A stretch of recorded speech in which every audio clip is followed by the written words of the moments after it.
ونستعينه ونستغفره ونؤمن به ونتوكل عليه ونعوذ بالله من شرور أنفسنا ومن سيئات أعمالنا من يهده الله فلا مضل له ومن يضلل فلا هادي له وأشهد أن لا إله إلا الله وأشهد أن محمدا عبده ورسوله أما بعد فإن خير الحديث كتاب الله وخير الهدي هدي محمد صلى الله عليه وسلم وشر الأمور محدثاتها وكل محدثة بدعة وكل بدعة ضلالة وكل ضلالة في النار. اما بعد اعوذ باللہ السمیع العلیم من الشیطان الرجیم وعاشروہن بالمعروف. ہر قسم کی تعریفات اللہ مالک الملک کے لیے ہیں جنہوں نے جنات اور انسان کو حقیقی معنوں میں اپنی پوجا، اپنی بندگی اور اپنی عبادت کے لیے بنایا،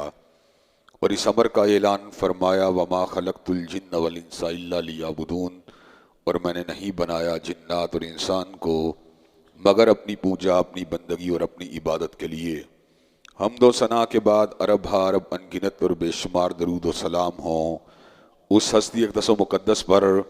کہ جن کا نام نامی اور اسم گرامی محمد کریم صلی اللہ علیہ وعلی آلہ واصحابہ وبارک وسلم ہے. اللہ رب العزت نے امام الہدیٰ علیہ الصلوۃ والتسلیم کو اہل کائنات کی ہدایت اور ان کی رہنمائی کے لیے مبعوث فرمایا، اور آپ کی ذات بابرکات کے ذریعے اہل کائنات کی ہدایت اور ان کی رہنمائی کا خوب بندوبست فرمایا. اللہ رب العزت نے امام الہدیٰ علیہ الصلوۃ والتسلیم کی سیرت طیبہ میں طرح طرح کی خصوصیات کو ودیعت فرما دیا تھا، اور گوناگوں قسم کی صفات کو آپ کی ذات اقدس و مقدس کا حصہ بنا دیا تھا. اور ان تمام باتوں سے بڑھ کر یہ کہ میرے آقا کی زندگی میں کوئی صبح ایسی نہیں آئی، کوئی شام اور کوئی رات ایسی نہیں آئی، دکھوں کی کوئی گھڑی اور خوشیوں کا لمحہ ایسا نہیں آیا جب مالک کائنات نے اپنی تائید کو، اپنی نصرت کو اور اپنی حمایت کاملہ کو حضرت رسول اللہ صلی اللہ علیہ وسلم کے شامل حال نہ فرمایا ہو. اور ان تمام باتوں سے بڑھ کر یہ کہ عرش کرم نے اپنی آخری کتاب حمید کو سید العرب والعجم، امام المتقین والابرار، حضرت اشرف الانبیاء والمرسلین، حضرت خاتم النبیین جناب محمد کریم صلی اللہ علیہ وسلم کے قلب اطہر پہ نازل فرما دیا تھا. اس کتاب حمید کے ایک انتہائی اہم عنوان جس کا تعلق علم کے ساتھ تھا، اس کے حوالے سے اپنی چند گزارشات کو پیش کرنے کا سلسلہ جاری و ساری تھا. لیکن آپ کو پتہ ہے قومی اور بین الاقوامی سطح کے اوپر ہونے والے بہت سے ایسے واقعات جو توجہ طلب ہوتے ہیں،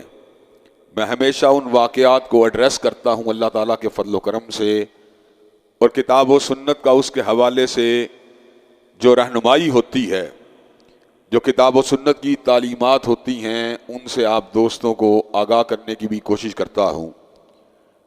خواتین کے حقوق کا مسئلہ بین الاقوامی طور کے اوپر بڑی شد و مت کے ساتھ اٹھایا جاتا ہے، اور اس مسئلے کو بنیاد بنا کر مغربی تہذیب کو اسلامی تہذیب کے مقابلے میں فائق قرار دینے کی جسارت بھی کی جاتی ہے. عورت کے پردے کو اور اس کی گھریلو زندگی کو نشانہ بنا کر اسلام کو ایک کنزرویٹو، قدامت پسند مذہب کی شکل کے اندر اجاگر کرنے کی کوشش کی جاتی ہے، اور یہ بات بھی کہی جاتی ہے کہ اسلام عورتوں کے حقوق کا گلا گھونٹنا چاہتا ہے، اسلام عورتوں کو پراپر حقوق نہیں دیتا، اسلام عورتوں کی پروگریس کا مخالف ہے، اسلام عورتوں کی ترقی کا مخالف ہے. یہ ساری کی ساری باتیں در حقیقت خلاف حقیقت ہیں. ان میں سے کوئی بات بھی میرٹ کے اوپر اگر تولا جائے تو حقیقت کے ساتھ مطابقت نہیں رکھتی. وہ حقوق جو 1400 برس قبل اللہ نے اپنی کتاب کے اندر اور محمد کریم صلی اللہ علیہ وسلم نے اپنی سیرت مطہرہ کے اندر عورت کو دیے تھے، رب کعبہ کی قسم ہے وہ حقوق آج بھی اپنے آپ کو متمدن ترین اور ماڈرن ترین کہلوانے والے معاشرے عورت کو نہیں دے سکتے. کسی قبائلی یا سخت گیر انسان کی ذاتی نفسیات کی وجہ سے اور ذاتی رویوں کی وجہ سے اسلام کو تنقید کا نشانہ بنانا کسی بھی طور پہ درست ہے، ناجائز ہے۔ اللہ کی قسم ہے، رب کعبہ کی قسم ہے، رب جبریل اور رب میکائیل کی قسم ہے، روح زمین کے اوپر کوئی نظام ایسا نہیں اور کوئی دین ایسا نہیں اور کوئی مذہب ایسا نہیں اور کوئی نقطۂ نظر ایسا نہیں جس نے عورت کو وہ حقوق دیے ہوں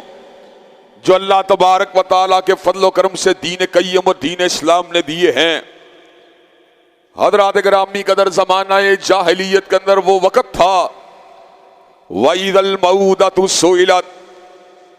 کہ بیٹی کے پیدائش کی خبر کو سننے کے بعد لوگوں کے چہرے سیاہ ہو جایا کرتے تھے اور لوگ اس کو اپنے لیے اتنی بڑی ذلت کا سبب سمجھتے کہ منہ چھپائے پھرا کرتے تھے۔ اور ایک شخص نے جو کہ مسلمان ہو چکا تھا، حضرت رسول اللہ صلی اللہ علیہ وسلم کی بارگاہ رسالت مآب میں خود اس بات کو پیش کیا کہ میری بچی میری عدم موجودگی کے اندر پیدا ہوئی، اس کے بعد میں پلٹا، میری بیوی میرے ساتھ منت سماجت کرتی رہی کہ اس بیٹی کو زمانہ جاہلیت کی گندی رسم کی بھیٹ نہیں چڑھنے دینا۔ کہاں میں نظر انداز کرتا رہا حتیٰ کہ بچی مجھے پہچاننے کے قابل ہو گئی، لیکن احساس ذلت و ندامت نے میری جان نہ چھوڑی، یہاں تلک کہ میں اس کو اپنے ہمراہ ایک ویرانے میں لے کے چلا گیا۔ میں نے گھڑے کو کھودا، میں نے مٹی کو اس کے وجود پہ ڈالا، میں نے اس بچی کو زندہ درگور کر دیا۔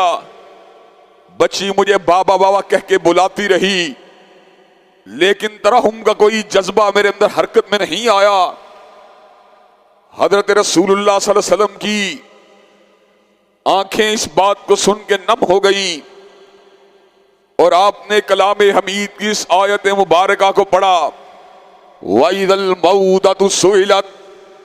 جب قیامت کا دن آئے گا، زندہ درگور کی جانے والی بیٹی کی زندہ درگور کرنے کی غلط کام کے حوالے سے مالک کائنات ان مجرموں سے سوال کریں گے کہ میں نے تمہیں اپنی رحمت دی تھی، میں نے تم پہ اپنا فضل کیا تھا، لیکن تم نے میرے فضل بے پایاں کو دھتکار کر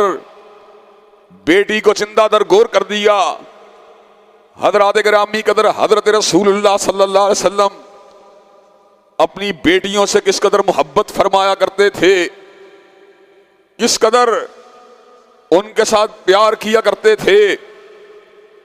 حضرت فاطمہ الزہرا کا آگے بڑھ کے استقبال کیا کرتے تھے، ان کی پیشانی مبارک پر اور ان کے دست مقدس کے اوپر بوسہ دیا کرتے تھے۔ وہ آپ کی ہمراز، آپ کے پیار اور محبت کا مرکز۔ اور ام المومنین سیدہ عائشہ نے کہا، چال ڈھال کے اندر، عادات و اطوار کے اندر اپنے باپ کے ساتھ مشابہت رکھنے والی نبی کریم کی وہ جلیل القدر بیٹی اور آپ کی محبتوں کی وہ مرکز، جنہوں نے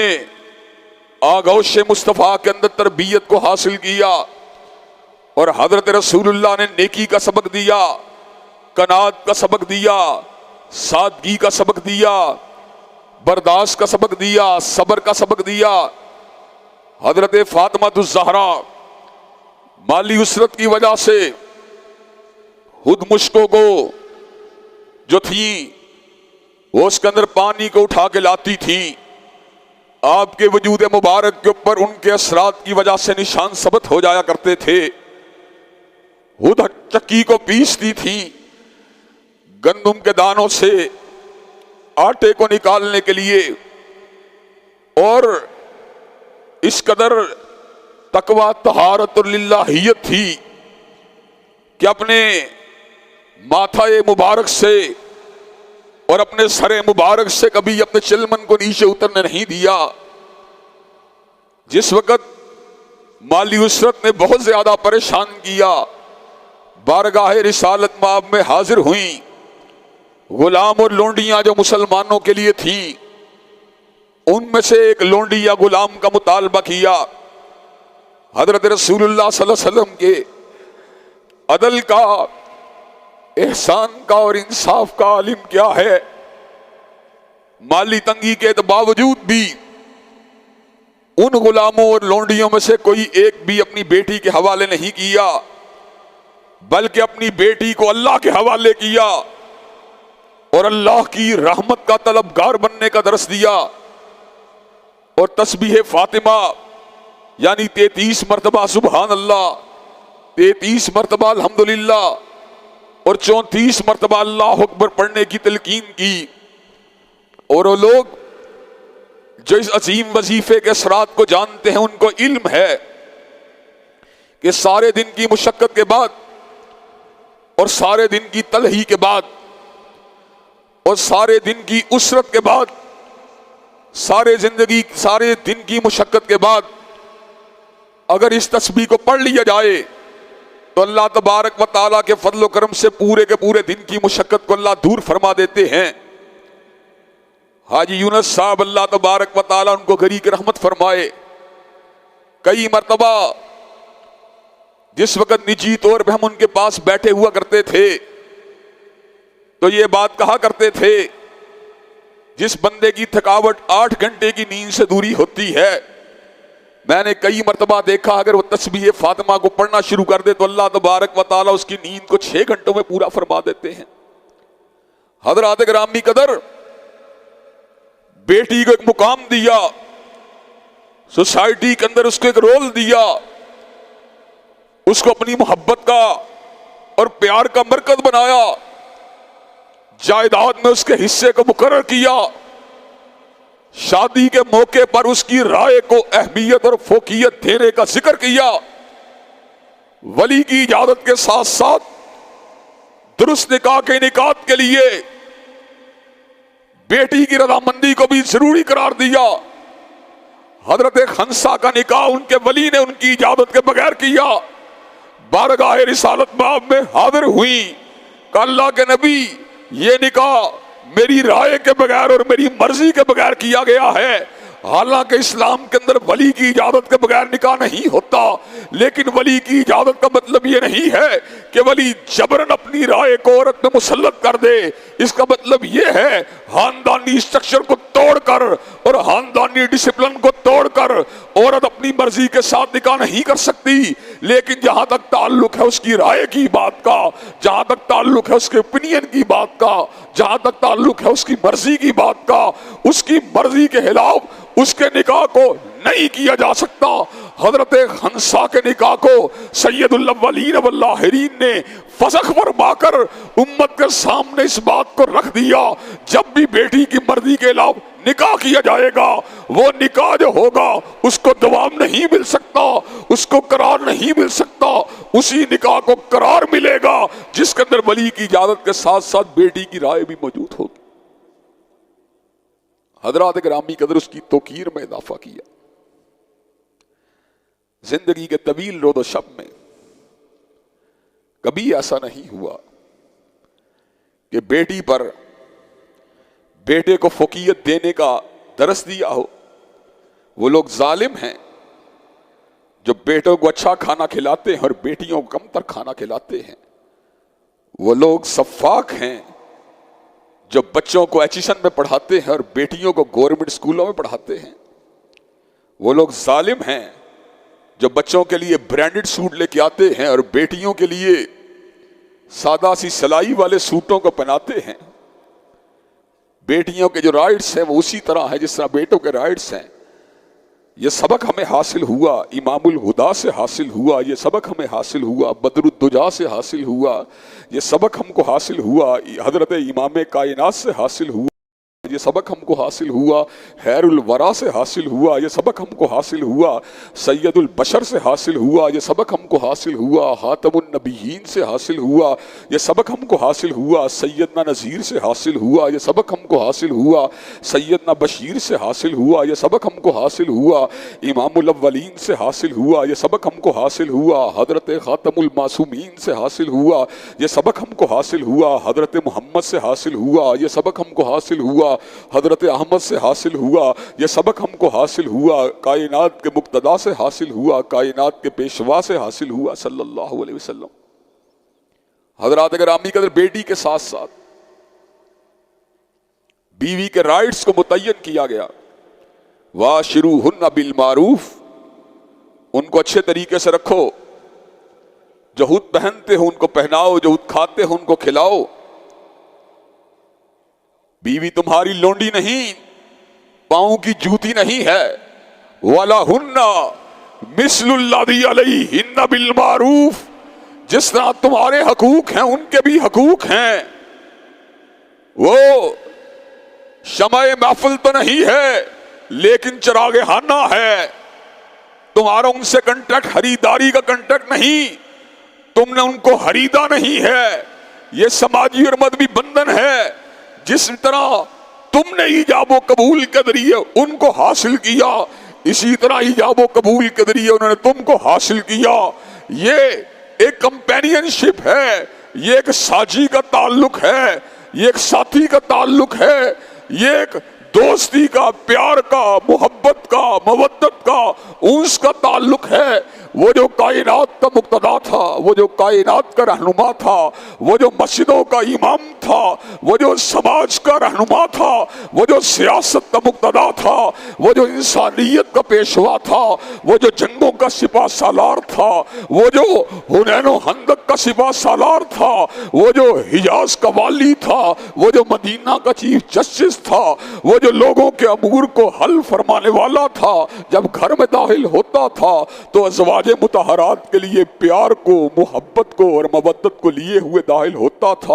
وہ ان کے ساتھ مل کر امور خانہ کو چلانے کے اندر اپنے کردار کو ادا کیا کرتا تھا، وہ ان کے ہمراہ ہر قسم کے معاملات کو چلایا کرتا تھا، وہ گھر کے چھوٹے سے چھوٹے کام کے اندر ان کی رفاقت کے حق کو ادا کیا کرتا تھا، وہ متبسم چہرے کے ساتھ ان کے ساتھ پیش آیا کرتا تھا۔ اس نے زندگی کے طویل رد و شب کے اندر کبھی اپنے دست اقدس کو اپنی اہلیہ کے وجود پہ نہیں اٹھایا، وہ جو متبسم رہا، وہ جو مسکراتا رہا، وہ جو پیار فرماتا رہا، وہ جو ہمیشہ امہات المومنین کی دلجوئی کرتا رہا، وہ جو ان کی تربیت کو بھی انتہائی مدھم اور منظم انداز میں فرماتا رہا، جس نے محبت کا درس دیا، جس نے شفقت کا درس دیا، جس نے رحمت کا درس دیا، جس نے پیار کا درس دیا۔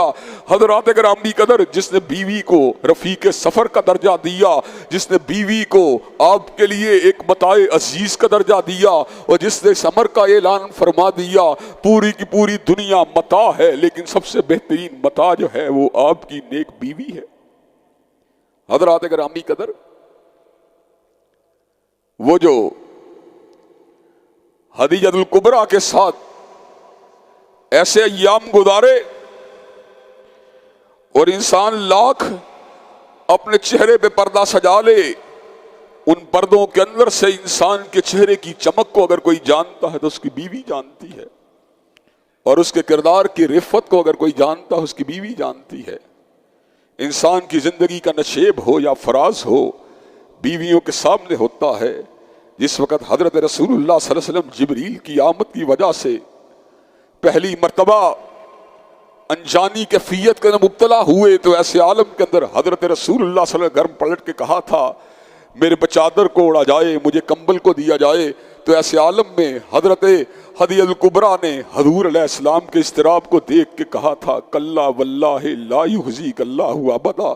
اتنی اجلی زندگی کو گزارنے والے، اتنی محبت والی زندگی کو گزارنے والے اور اتنی شفقت والی زندگی کو گزارنے والے، کلا واللہ لا یخزیک اللہ ابدا، اللہ تجھ کو کبھی ضائع نہیں ہونے دے گا۔ انک تحمل الکل وتکسب المعدوم وتعین علی نوائب الحق وتنصر المظلومین، تو بجھے ہوں کو جلانے والا ہے، تو گرے ہوں کو اٹھانے والا ہے، وَتُعِينُ عَلَى نَوَائِبِ الْحَقِّ، تو حق پرست ہے، تو حق کی حمایت فرمانے والا ہے، تو مظلوموں کی حمایت کرنے والا ہے۔ کلا واللہ لا یخزیک اللہ ابدا، اللہ تجھ کو کبھی ضائع نہیں ہونے دے گا۔ اس کی نگاہ مردم شناس نے، اس کی بصیرت والی آنکھ نے پھر اس جگہ کا انتخاب کیا جہاں سے حضور کو وہ دلاسا حاصل ہوا جو اس وقت کی ضرورت تھی، جو اس وقت کی پکار تھی۔ آپ کو لے کے ورقہ ابن نوفل کے پاس پہنچی۔ ورقہ ابن نوفل نے ساری رودات کو سننے کے بعد کہا تھا اللہ نے آپ کو رسالت اللہ الخالدہ کے لیے منتخب فرما لیا اور آپ کے وجود کے اوپر اس وجود کو اتارا ہے، اس جبریل کو اتارا ہے جو آج سے قبل موسیٰ کے اوپر اتارا گیا۔ حضرت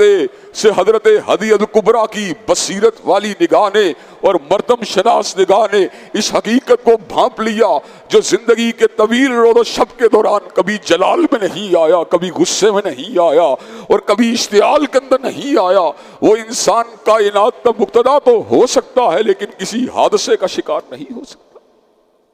اور حضرات گرامی قدر اتنی محبت کی، اتنا پیار کیا اپنے اہل خانہ کے ساتھ کہ آج ہم کو سبق اگر حاصل ہوا، سنہرا سبق اگر حاصل ہوا، ہیرے والا سبق اگر حاصل ہوا، روشنی کا سبق اگر حاصل ہوا، لالو یاقوت جیسا سبق اگر حاصل ہوا، تو اس سبق جو ہمیں حاصل ہوا اس کا بڑا حصہ اگر ہمیں حاصل ہوا سیدہ عائشہ سے حاصل ہوا، ام المومنین سے حاصل ہوا، حبیب خدا سے حاصل ہوا، فقیہ امت سے حاصل ہوا، محدثہ ملت سے حاصل ہوا۔ حضرات گرامی قدر، عورت کو اولاد کی تمنا ہوتی ہے اس لیے کہ اولاد عورت کی آنکھوں کی ٹھنڈک ہوتی ہے، لیکن کئی لوگ جن سے اللہ نے بڑے کام لینے ہوتے ہیں، حضرات گرامی قدر، عورت اگر اپنی اولاد کی متوجہ ہو جائے تو اس صورت کے اندر اس کے وقت کا ایک بڑا حصہ اولاد کی تربیت میں صرف ہونا ہوتا ہے۔ سیدہ عائشہ نے کسی ایک بیٹے کی کفالت کو نہیں کرنا تھا، اس نے تو ہزاروں بیٹوں کو سیدھے راستے کے اوپر چلانا تھا، اس نے تو علم کے چشمے کی نگرانی کرنی تھی۔ حضرات گرامی قدر، اللہ نے اولاد نہیں دی لیکن ام المومنین لوگوں کی تربیت فرماتی رہی۔ پردے کی اوٹ کے اندر سے لوگ حضور کے حوال کو پوچھتے رہے، حضور کے حالات کو پوچھتے رہے، حضور کی خلوت کی زندگی کو پوچھتے رہے، حضور کی عبادات کو پوچھتے رہے۔ ہمیں گواہی اگر حاصل ہوئی ام المومنین سے حاصل ہوئی، حبیب خدا سے حاصل ہوئی، اور حضرت عائشہ رضی اللہ تعالیٰ عنہا نے ایسی زندگی گزاری اور ایسے انداز میں گزاری کہ اس زندگی کو جب ہم اس زندگی سے استفادہ کرنے کی کوشش کرتے ہیں تو اس میں بھی حضور کی محبت کا رنگ، حضور کے جمال کا رنگ اور حضور کے پیار کا رنگ انتہائی نمایاں نظر آتا ہے۔ حضرات گرامی قدر، کسی نے حضرت رسول اللہ سے پوچھا تھا آپ کو کائنات میں سب سے زیادہ محبت کس سے ہے؟ جس کے 1,00,000 مقتدا تھے، جس کے ہزاروں پروانے تھے اور جس پہ سینکڑوں ہزاروں لوگ جانوں کو چھڑکنے والے تھے اور جس کے وضو کے قطروں کو لوگ اپنے وجود کے پر ملنے والے تھے اور جس کے اشارہ ابرو کے پر لوگ اپنی جانوں کو نچھاور فرمانے والے تھے اور جس کے نظام حقیقی کے لیے لوگ شہادتوں کی چادر کو اپنے وجود پہ ڈالنے کو سعادت سمجھنے والے تھے، اس نے کہا تھا کائنات کے اندر مجھے سب سے زیادہ اگر پیار ہے تو عائشہ سے پیار ہے۔ حضرات گرامی قدر، حضور کا سبق بیوی سے محبت کا سبق ہے، بیوی سے پیار کا سبق ہے اور بیوی کے ساتھ شراکت اور رفاقت کا سبق ہے۔ اور حضرات گرامی قدر، ماں کا درجہ اتنا بلند فرما دیا، اتنا بلند فرما دیا کہ سب سے پہلے حقوق کی داستان میں اور حقوق کی رودات میں والدین کا ذکر ہوا۔ وَقَضَىٰ رَبُّكَ أَلَّا تَعْبُدُوا إِلَّا إِيَّاهُ وَبِالْوَالِدَيْنِ إِحْسَانًا، اور فیصلہ کر لیا پروردگار عالم نے عبادت اگر ہوگی تو اسی کی ہوگی اور والدین کے ساتھ احسان کیا جائے گا۔ حضرات گرامی قدر، والدین کہ جن کا وجود جو ہے وہ ایک چھتری کی مانند ہے اور ایک سائبان کی مانند ہے، ان والدین کے اندر سے بھی جس وقت محبت کی تقسیم کا وقت آیا اور خدمت کی تقسیم کا وقت آیا تو خدمت کو تقسیم کرتے ہوئے اور محبتوں کو نچھاور کرتے ہوئے ماں کو باپ کے مقابلے میں 3 دفعہ فوقیت دی گئی۔ ماں کو آپ کی توجہات کا مرکز قرار دیا گیا، پھر آپ کی توجہات کا مرکز قرار دیا گیا، پھر آپ کی توجہات کا مرکز قرار دیا گیا، اور اس کے بعد باپ کی باری آئی۔ حضرات گرامی قدر، حضرت رسول اللہ صلی اللہ علیہ وسلم آپ کی والدہ ماجدہ تو آپ کی ولادت کے بعد زیادہ دیر زندہ نہ رہ سکیں، لیکن جو آپ کی رضائی مائیں تھیں جنہوں نے آپ کی کفالت میں اپنے کردار کو ادا کیا تھا، آپ ان کے لیے اپنی چادر مبارک کو بچھاتے رہے اور اپنے تحفے تحائف کے ذریعے ان کی خدمتوں کو فرماتے رہے، اور ان کی خدمت کرنے کو اپنے لیے جو تھا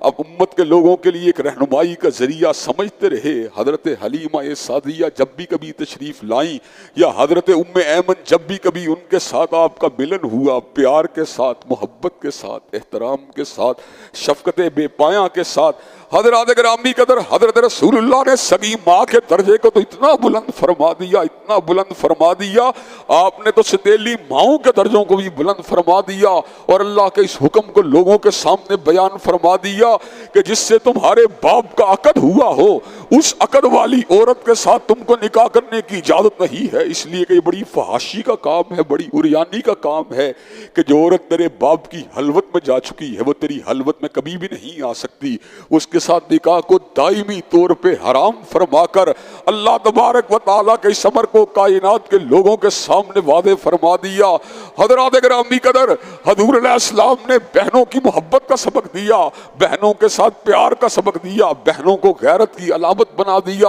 حضرت شیمہ کے بھیا حضرت شیمہ کے ساتھ محبت بھی کرتے رہے، الفت بھی فرماتے رہے۔ حضرات گرامی قدر اور عورت کے لیے تمام روحانی مدارس کو اور تمام مادی مدارس کو اور ان کی ترقی کے راستوں کو واضح فرما دیا۔ اگر آدمی متقی بن سکتا ہے عورت بھی متقی بن سکتی ہے، آدمی ولی اللہ بن سکتا ہے تو عورت بھی ولیہ بن سکتی ہے، آدمی عالم بابل بن سکتا ہے تو عورت بھی عالمہ فاضلہ بن سکتی ہے، آدمی محدث بن سکتا ہے تو عورت بھی محدثہ بن سکتی ہے، آدمی جو ہے قاری القرآن بن سکتا ہے تو عورت بھی قاریہ بن سکتی ہے، آدمی ذاکر بن سکتا ہے تو عورت بھی ذاکرہ بن سکتی ہے، آدمی صائم بن سکتا ہے تو عورت بھی صائمہ بن سکتی ہے، آدمی صدقہ کرنے والا بن سکتا ہے تو عورت بھی صدقہ کرنے والا عورت بھی صدقہ کرنے والی بن سکتی ہے۔ فرق کہاں پہ آیا؟ فرق یہاں پہ آیا کہ حضرت رسول اللہ نے عورت کے چہرے کو غیر محرم کی نگاہ سے بچانے کے لیے حجاب میں جانے کا حکم دیا، نقاب میں جانے کا حکم دیا۔ مقصد عورت کا استحصال نہیں تھا، مقصد عورت کا استحصال نہیں تھا، اس کی عصمت کا تحفظ تھا، اس کی عزت کا تحفظ تھا، اس کی آبرو کا تحفظ تھا۔ حضرات گرامی قدر حضور کی تعلیمات عالی شان نے اور حضور کی احادیث طیبہ نے عورت کو مقام دیا کہ عورت کو ثریا کا ہمنشیں بنا دیا، عورت کی عظمت کو آسمان کے کناروں تلک پہنچا دیا، عورت کے وجود کو تقدس کی علامت بنا دیا، عورت کے وجود کو عفت و عصمت کی علامت بنا دیا۔ حضرات گرامی قدر وہ بکواسیات کر رہی ہیں، وہ ہرزہ سرائی کر رہی ہیں، وہ جھوٹے الزام لگا رہی ہیں، جو سڑکوں کے پر اسلام کے خلاف، دین کے خلاف، مذہب کے خلاف اور بے غیرتی کی حمایت میں اور بے حیائی کی حمایت میں نعروں کو لگا رہی ہیں۔ حضرات گرامی قدر یہ جو عورت مارچ کے اندر شریک ہے، نہ وہ آپ کی بہنیں ہیں نہ ہماری بہنیں ہیں، نہ وہ آپ کی مائیں ہیں نہ ہماری مائیں ہیں، نہ وہ آپ کی بیٹیاں ہیں نہ ہماری بیٹیاں ہیں، نہ وہ ملت کی بہنیں ہیں نہ وہ اسلام کی بیٹیاں ہیں، بلکہ وہ تو آبرو باختہ عورتیں مغربی تہذیب کی رسیاں ہیں، وہ جو نکاح کے خلاف نعروں کو لگا رہی ہیں، وہ جو ہم جنسیت کی حمایت میں پرچموں کو لہرا رہی ہیں، وہ جو آبرو اور ریزی کی حمایت کر رہی ہیں۔ حضرات گرامی قدر ہمارا وطن ایسی عورتوں کے غلط ایجنڈے کا متحمل نہیں ہو سکتا۔ میری بہنوں، میری ماؤں، میری بیٹیوں، تمہارے لیے آئیڈیل حضرت فاطمہ الزہرا کی ذات ہے، تمہارے لیے آئیڈیل حضرت ہدیہ الکبریٰ کی ذات ہے، تمہارے لیے آئیڈیل حضرت عائشہ کی ذات ہے، تمہارے لیے آئیڈیل امہات المومنین کی ذات ہے، تمہارے لیے آئیڈیل بنات النبی الطاہرات کی ذات ہے، تمہارے لیے آئیڈیل صحابیات مطہرات کی ذات ہے۔ تم نے کبھی بھی ان بے غیرت عورتوں کے پیچھے نہیں چلنا جو آزادی کی آڑ کے اندر تمہارے جسموں کی تجارت کروانا چاہتی ہیں، جو آزادی کی آڑ کے اندر تمہیں بے نقاب کرنا چاہتی ہیں، جو آزادی کی آڑ کے اندر تمہیں بے لباس کرنا چاہتی ہیں۔ انشاءاللہ ایسی عورتوں کے ایجنڈے کا ڈٹ کے مقابلہ کرنے کے لیے تیار ہیں انشاءاللہ، اور اپنی ماؤں، بہنوں، بیٹیوں کو حضرت رسول اللہ کی تعلیمات کے سانچے میں ڈھالنے کے لیے تیار ہیں انشاءاللہ۔ اللہ کے فضل و کرم سے ہم اس وطن کے اندر پیغام لے کے آئے ہیں، عفت کا پیغام، طہارت کا پیغام، شرم کا پیغام، حیا کا پیغام، قرآن کا پیغام، سنت کا پیغام، چاہے مسلم لیگ مانے پھر بھی یہ بات کرتے رہیں گے، مسلم لیگ نہ مانے پھر بھی یہ بات کرتے رہیں گے، ریاست مدینہ کا جھوٹا دعویٰ کرنے والا عمران خان مانے پھر بھی یہ بات کرتے رہیں گے، اور ملک کے اندر انتشار اور افتراق کی بنیادوں کو رکھنے والا اگر اس بات کی حمایت نہ بھی کرے ہم پھر بھی یہ بات کرتے رہیں گے۔ اس ملک کو نہ مسلم لیگ کے منشور کی ضرورت ہے، نہ خان صاحب کے منشور کی ضرورت ہے، اس ملک کو ضرورت ہے رب قدیر کے قرآن کی ضرورت ہے، کالی کملی والے کے فرمان کی ضرورت ہے۔ حضرات گرامی قدر، اللہ تبارک و تعالیٰ کے فضل و کرم سے ایک ایجنڈا عمران خان صاحب نے اپنے ووٹروں کو موٹیویٹ کرنے کے لیے دیا تھا کہ ہم سٹیٹس کو لے کے آئے ہیں کرپشن کے خلاف۔ یہ الگ بات ہے کہ مادی کرپشن کے خلاف سٹیٹس کو دینے والے اخلاقی کرپشن کے علمبردار نکلے، لیکن ہم بھی یہ بات کرنا چاہتے ہیں اس ملک کو حقیقی سٹیٹس کو کی ضرورت ہے، لبرلزم کے خلاف، دیریت کے خلاف اس ملک کے اندر ضرورت ہے، فحاشی کے خلاف، عریانیت کے خلاف، جوائلٹ جیسی فلموں کے خلاف، ٹرانسجینڈر جیسے بلوں کے خلاف، کہ غلبہ دین کے لیے، دین کے اظہار کے لیے اور دین کے قیام کے لیے اور کتاب و سنت کے نفاذ کے لیے اللہ کے فضل و کرم سے نوجوانوں کی فوج ظفر موج کو تیار کیا جائے، اور ہمارے کابرین نے یہ کام کیا، اور اسی کی پاداش کے اندر حضرت علامہ شہید کو جمع سالی کے اندر جام شہادت کو نوش کرنا پڑا، اور آپ کو اللہ کے فضل و کرم سے اللہ تبارک و تعالیٰ نے شہر مدینہ کے اندر جگہ دے کر آپ کی خدمات دینیہ کو دنیا کے اندر قبولیت کی ایک علامت کے طور پہ لوگوں کے سامنے پیش کیا۔ ہم امید رکھتے ہیں انشاءاللہ روز محشر بھی اللہ حضرت علامہ شہید کی خطاؤں اور سیئات سے درگزر فرما کر ان پہ اپنی رحمتوں کا نزول ضرور فرمائے گا۔ حضرات گرامی قدر، ہم نے یہ مشن اگر حاصل کیا، حضرت ابن تیمیہ سے حاصل کیا، ہم نے یہ مشن اگر حاصل کیا، حافظ ابن قیم سے حاصل کیا، ہم نے مشن اگر حاصل کیا، حضرت شاہ ولی اللہ سے حاصل کیا، ہم نے مشن اگر حاصل کیا، بطل حریت سید داؤد غزنوی سے حاصل کیا، ہم نے مشن اگر حاصل کیا، حضرت شہید ملت سے حاصل کیا، ہم نے مشن اگر حاصل کیا، حضرت حبیب الرحمن سے حاصل کیا، ہم نے مشن اگر حاصل کیا، علماء کرام سے حاصل کیا، ہم نے مشن اگر حاصل کیا،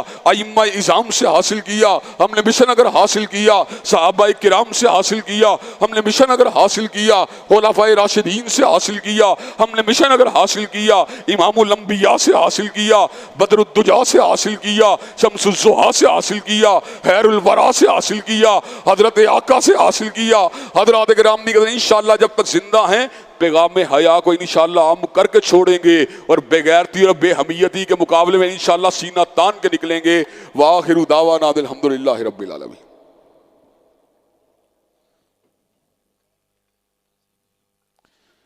الحمدللہ نحمدہ ونستعینہ ونستغفرہ ونؤمن بہ ونتوکل علیہ ونعوذ باللہ من شرور انفسنا ومن سیئات اعمالنا، من یہدہ اللہ فلا مضل لہ ومن یضلل فلا ہادی لہ، واشہد ان لا الہ الا اللہ واشہد ان محمدا عبدہ ورسولہ۔ اما بعد فإن خیر الحدیث کتاب اللہ وخیر الہدی ہدی محمد صلی اللہ علیہ وسلم، وشر الامور محدثاتها وکل محدثۃ بدعہ وکل بدعۃ ضلالہ وکل ضلالۃ فی النار۔ حضرات گرامی قدر، اللہ تبارک و تعالیٰ کے فضل و کرم سے اسلام ایک مکمل ضابطہ حیات ہے، اور اسلام کا ہر اینگل، ہر ڈائمنشن، ہر زاویہ ہی باکمال ہے۔ اسلام دین قیم ہے، دین حق ہے۔ اسلام اللہ تبارک و تعالیٰ کا آخری عطا کردہ نظام ہے۔ اسلام اللہ تبارک و تعالیٰ کا نازل کردہ آخری ضابطہ حیات ہے۔ اسلام منشور العمل ہے، اسلام دستور حیات ہے۔ اسلام ایک مکمل زندگی گزارنے کا پورا طریقہ کار ہے۔ اس کے اندر زندگی گزارنے کے تمام زاویوں کو نہایت احسن طریقے سے طے کر دیا گیا ہے۔ حضرات گرامی قدر، ہمیں اسلام کے ساتھ ہر حال، ہر لحظہ، ہر لمحہ وابستہ رہنا چاہیے، اور خلاف دین بات کرنے والی بڑی سے بڑی شخصیت کی بات کو نظر انداز کر دینا چاہیے۔ اپنے تعصبات کو، اپنے مفادات کو اور اپنی ترجیحات کو تج کر کے ہمیں اسلامی تعلیمات کو ہر آن، ہر لحظہ، ہر موقع کے اوپر، ہر وقت بلند و بالا رکھنا چاہیے۔ عورتوں کے حقوق کے نام کے اوپر بے پردگی، فحاشی، عریانی اور نکاح کی مخالفت کا چلن جو ہے اس کو ایک عرصے سے پروموٹ کرنے کی کوشش کی جا رہی ہے۔ علماء دین کے مطالبات کے اوپر اور مساجد اور مدارس کے مطالبات کے اوپر کئی مرتبہ انتظامیہ گھٹنے ٹیک دیتی ہے اور اس بات کا فیصلہ سنا دیتی ہے ان پرکٹیوں کو۔ ان فحاشی اور عریانی کے لمبردار خواتین کہنا تو بہت بڑے ظلم کی بات ہے۔ ان بے غیرت اور بے حمیت عورتوں کو ہم میدان عمل کے اندر آنے نہیں دیں گے، لیکن ان تحفظات کو اوور کم کرنے کے لیے بین الاقوامی ایجنڈا حرکت میں آتا ہے۔ ایمنسٹی انٹرنیشنل نے کبھی اس بات کے اوپر روشنی نہیں ڈالی کہ اس وطن کے اندر کتنے لوگ بھوک کے ساتھ مر رہے ہیں، کبھی اس بات کے اوپر روشنی نہیں ڈالی کہ اس وطن کی جیلوں کے اندر کتنے لوگ بے گناہ قیدی بنے ہوئے ہیں، کبھی اس بات کے اوپر روشنی نہیں ڈالی کتنے لوگ بے گناہ لاپتہ ہو چکے ہیں، کبھی اس بات کے اوپر روشنی نہیں ڈالی کہ سطح غربت سے نیچے کتنے لوگ زندگیوں گزار رہے ہیں، کبھی اس بات کے اوپر روشنی نہیں ڈالی کہ کتنی عورتیں اپنے گھر کے کام اور اپنے گھر کے معاملات کو چلانے کے لیے جسم فروشی کے اوپر مجبور ہیں، کبھی اس بات کے اوپر روشنی نہیں ڈالی کتنے لوگ وہ غربت کی وجہ سے ڈپریشن کا اور نفسیاتی عارضوں کا شکار ہو چکے ہیں۔ لیکن ایمنسٹی انٹرنیشنل اس وقت حرکت میں آئی جب عورتوں کے مارچ کو روکنے کی بات کی گئی اور حقوق انسانی کی اس کو بہت بڑی وائلیشن قرار دیا گیا اور حقوق انسانی کی اس کو بہت بڑی مخالفت قرار دیا گیا اور کہا گیا عورتوں کے حقوق کا تقاضا یہ ہے ان کو بکواس کرنے کی اجازت دی جائے، ان کو گندے نعرے لگانے کی اجازت دی جائے، ان کو اللہ رسول کی تعلیمات کی تضحیق کرنے کی اجازت دی جائے، ان کو دین قیم کی تحقیر کرنے کی اجازت دی جائے، ان کو بے پردگی، فحاشی اور عریانی کی حمایت میں بینرز اور جھنڈے لہرانے کی اجازت دی جائے۔ کیا حقوق انسانی یہی ہے کہ ہم جنسیت کی حمایت میں نعروں کو لگایا جائے؟ کیا یہی انسانی حقوق کی بات ہے کہ نکاح جیسے مقدس بندھن کا مذاق اڑایا جائے؟ کیا یہی انسانی حقوق کی داستان ہے کہ باپ بھائی بیٹے کے رشتے کا استہزاء کیا جائے؟ عورت مارچ کا ایجنڈا کیا ہے؟ عورت مارچ بیٹیوں کو گھر سے بھاگنے کا سبق پڑھاتا ہے۔ عورت مارچ کا ایجنڈا کیا ہے؟ عورت مارچ بیویوں کو خامدوں سے خلا لینے کا سبق پڑھاتا ہے۔ عورت مارچ کا ایجنڈا کیا ہے؟ عورت مارچ